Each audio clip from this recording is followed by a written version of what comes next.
Добър вечер, уважаеми зрители! Днес специален гост в студиото на Горещо е шифърът на Ахмед Доган.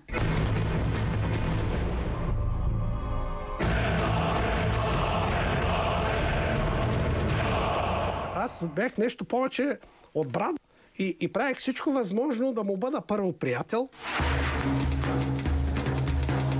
Казваха така, Октай така е обсебил Доган, даже не сме сигурни дали не спят заедно. И аз тогава излязах в медиите и иронизирах и казах, да, спали сме в едно легло с Доган, но си останахме мъже. Мене зависи се с кого ще сядаме на масата за преговори, с кого ще правим коалиция, какви кадри ще утвърждаваме. Всичко зависеше от мен. Кухнята няма нищо общо с трапезарията. Доган никога не е бил в кухнята. Той беше в трапезарията. Той готово яде там, което му поднесат или каквото му кажат.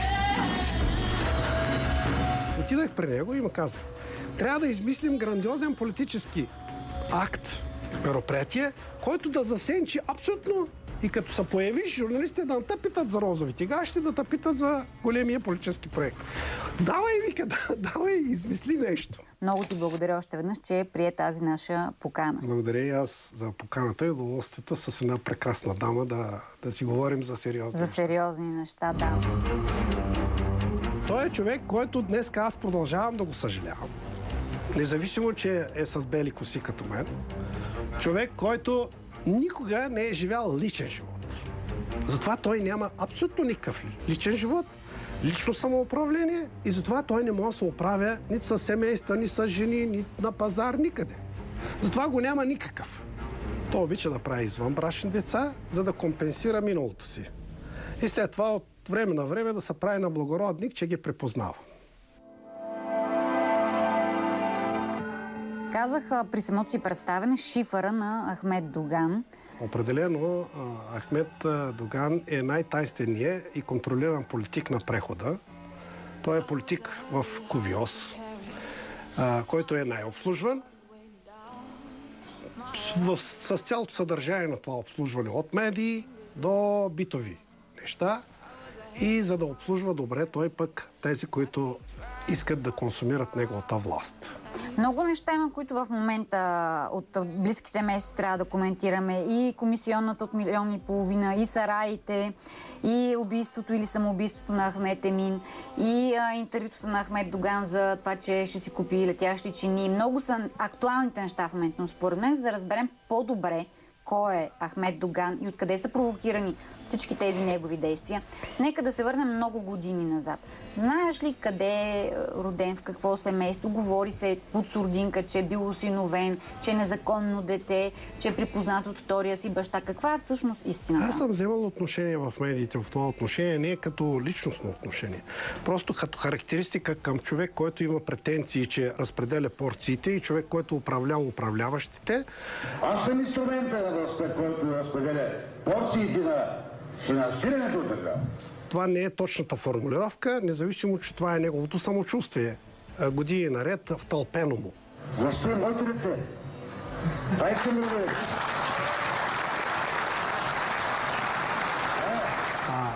Що се отнася до Доган, той е един човек с много нещастно детство. Носи името на майка си. Човек, който е попаднал в изключително сложна семейна ситуация, която на никого не пожелаваме. Каква е тази сложна ситуация? Значи незаконно родено дете, 54-та година. И след това с втори баща, с който се събират още по време на бременността и който отказва да го препознае. Значи в нашия край се жени за друг мъж, който не припознава това дете. В нашия край, когато в такива големи фамилии се случат такива неща, особено 50-те години, това е било голяма драма. Резил. Голям резил. Да. И за да излязат от този резил, сега е модерно да гледаме турски сериали. Да. Виждате какви неща стават. Да. Сложност има във всички фамилии. Обикновено, за да прикрият всичко това, купуват някой беден зет. А те са били богато семейство, дядо му и баба му един вид. Дори да не си толкова богат, винаги в това време можеш да намериш някой много беден човек, който да му дадеш покрив и да го направиш зет и той да припознае детето. Но при него, в неговия случай, се получава отказ и затова всъщност всичко това заражда агресията по отношение на по-нататъчното му поведение към сестрите, които се раждат вече от втория брак и от бащата, който не го припознава. Затова не е бил на погребението на баща си. И това са неща, които имат отношение към по-нататъчното му вербуване от Държавна сигурност и формулирането като будно, образовано дете, което да обслужва определени структури, които са следвали тогава Държавна сигурност. Значи той се ражда в семейство на... Значи майка му е татаркиня от кримските татари. Има малко села в Добричко и в Силистренско. Преселници от Кримската война. Има такива определени татарски селища. И в Силистренско, моя край ги има, и ги има и в Добричко. И майката е Кака Демирие, татаркиня, и баща и тогава е имамина на селото. И той в последствие, когато се ражда, живее вече при така наречения си втори баща. Нали? Той знае, че не му е истински баща. Израства, затова е имал трудно детство, конфликтно детство и затова последствие попада в техникум, от техникума в строителни войски, от строителни войски го подемат вече под контрол Държавна сигурност. Как го подемат? Те обикновено такива деца, които имат трудна комуникация в семейство, те ги възпитават. Той сам признава, и това е голямата негова лична драма, казва, че неговото семейство е Държавна сигурност, неговите родители са в Държавна сигурност. Всъщност, той е по този начин моделиран. Те обикновено в Държавна сигурност през годините са подбирали такива деца, които са или без родители, или проблемни деца, които в последствие да ги обучават, да ги подготвят. И особено той като буден го вкарват в философския институт и го направляват и така нататък. Когато той отива в тази Държавна сигурност, аз съм много далеч от схемите, схватките, ситуациите. Какво се случва там? Те какво му казват? Как го направляват? Всъщност Държавна сигурност имаше много отдели в България. И после нашите служби за сигурност не бяха самостоятелни служби за сигурност за обслужване на българската политика или българските власти. Доган е бил подготвен като човек, който да бъде по линия на Турция и по линия на германските гастарбайтери, така наречените турски работници там. Да. И всъщност, като първи проект е бил подготвен за това. И по-нататък, когато идва Горбачов и започва перестройката, и когато вече пада Берлинската стена, и понеже в България се състоя възродителен процес, и знаейки, че турците са много сърдити на комунистическата система и комунистическата партия и сигурно няма да гласуват за тях, те решават да ги контролират чрез поставени лица под шапката и чадъра на една политическа формация и като контролирана електорална маса да не бъдат допуснати да влязат в структурите на демократичните формации, да се отклоняват гласовете и така нататък. И тогава решават да използват два проекта. Единият се казва Ахмед Доган, който започва подготовката за създаване на легендата за дисидентство. Преди това изкарват Ахмед с полицейска кола, има архиви за тези неща, в медиите, навсякъде. И с мегафона се обръща и го представят като човека дисидент, борил се за техните права, излиза от затвора, идва при тях и да им каже, че наистина ще направи всичко възможно да им върне имената. И след 2 часа ЦК на БКП услужливо пред митингуващите съобщават, че наистина връщат имената. И по този начин стартира политически проект, наречен Ахмед Доган.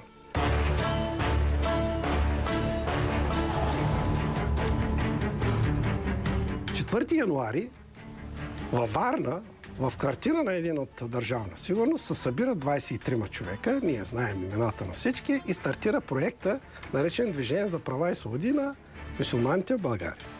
На 6 януари в Силистра При мен дойде един от хората, които са лежали с Доган, тогава от Бакаловската група, Заид Лаид се казва, той го няма, той е в Турция. И тогава всъщност... Той те покани. Те ми предложиха да поема структурата и изграждането на структурите на партията в Силистренско. И на 20 януари поканих цялата интелигенция от Силистренско, Разградско, Шуменско, хора, които лично ги познавам, и поканихме Доган и тогава се запознахме на живо с него. Той дойде с Таня Желязкова. Това е първата му жена, с която той има дете, нали така? Първата жена, от която има дете. Той обича да прави извънбрачни деца, за да компенсира миналото си. И след това от време на време да се прави на благородник, че ги препознава. Единственият детето, което е препознал, е Демир всъщност. На Таня. На Таня дете. Да. А той всъщност колко други деца има? Аз не знам. Но знам поне за още една момиче, която живее в Долово и от моето село. Има още едно момче, обаче аз доскоро, докато нямаше публикация в различни медии, че не го е препознал, беше ни го представил, че го е препознал тогава, когато се роди. А всъщност той не го е препознал. Не го е препознал, да. Той е човек, който днес аз продължавам да го съжалявам. Независимо, че е с бели коси като мен. Човек, който никога не е живял личен живот. Затова той няма абсолютно никакъв личен живот, лично самоуправление и затова той не може да се оправя нито с семейства, ни с жени, ни на пазар, никъде. Затова го няма никакъв. Нито в парламента, нито на работно място. Никой не го е виждал никъде. Защо? Скоро гледах репортажи след делото му от някаква телевизия. Питат неговите избиратели в един район. Те казват, ние не сме го виждали на живо. Никой не го е виждал. Ако го видят в Исперих или Джебел 5 минути на митинга, това е. Значи, това е човек, който му липсват всякакъв вид комуникации. Той е изолиран от тези комуникации. Затова живее някъде в някакви сараи с 15 човека обслужващ персонал. И всъщност, затова казвам, това не е живот. И опитвах се, аз бях нещо повече от брат за него и той виждаше надежда в това нещо. Ама защо, с каква цел? Значи в личностен план, чисто човешки план. Аз съм по-голям от него и правих всичко възможно да му бъда първо приятел, да се опитам да види от другата страна нещата, па белкем нещо стане. Защо Доган не ходи на работа? Защо? И никой не дава правилния отговор. Ти можеш ли да го кажеш? Ще го кажа, да. Защото той има вече утвърден от студентските години по-моделиран дневен ред. Какъв? Значи, той си ляга сутринта 7 часа, 8 часа. Си ляга? Си ляга, да. Той е като бухал, нощен живот има само той. През деня няма никакъв живот. При него. Ляга си 7-8 часа и 2 часа се събужда, дига телефона, примерно, тогава на мен и казва, има ли нещо за мен? И ние, ако имаме нещо, пращаме хора като мъжки секретарки, които ги нарече, като Мехмед Тефик и други хора, вземат папката, отиват пред неговия апартамент, чакат го да се събуди, да подпише документи и да ни ги върне. Това беше председателя Доган по мое време. Това става в 2 часа. Това става 2 часа. После? И 2 часа се изкъпва, преглежда вестиците, изпуши някоя друга цигара и обядва, съкусва и след обяд отново ляга да спи. Към 4-5 часа ляга да спи. И се събужда 8 часа, вече е готов. И винаги има хора, които му организират контролираните вечери. Контролирани вечери? Абсолютно. Никога в светски ресторанти се в чалга ресторанти. И отиват там, някой плаща сметката и организира вечерята.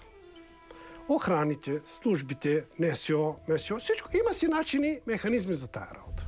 Хора като Мирчо Петков, хора като много хора, като Илия Павлов, по-прости, много хора около него. Хора като Коли Вълкановци. Те го канят около него, значи, винаги има организирани мероприятия. И се опоработа ли? Или за веселба? Не, работа. Просто, айде, тази вечер, какво ще правиш? Венета, какво ще правиш? Тази вечер искаш ли да отидем? Значи много хубава, еди коя си фолк певица ще пее и да отидем там да направим купон. Пример. Да. И отиваме. И отиваме. Вечеряме, всичко окей. След вечерята трябва да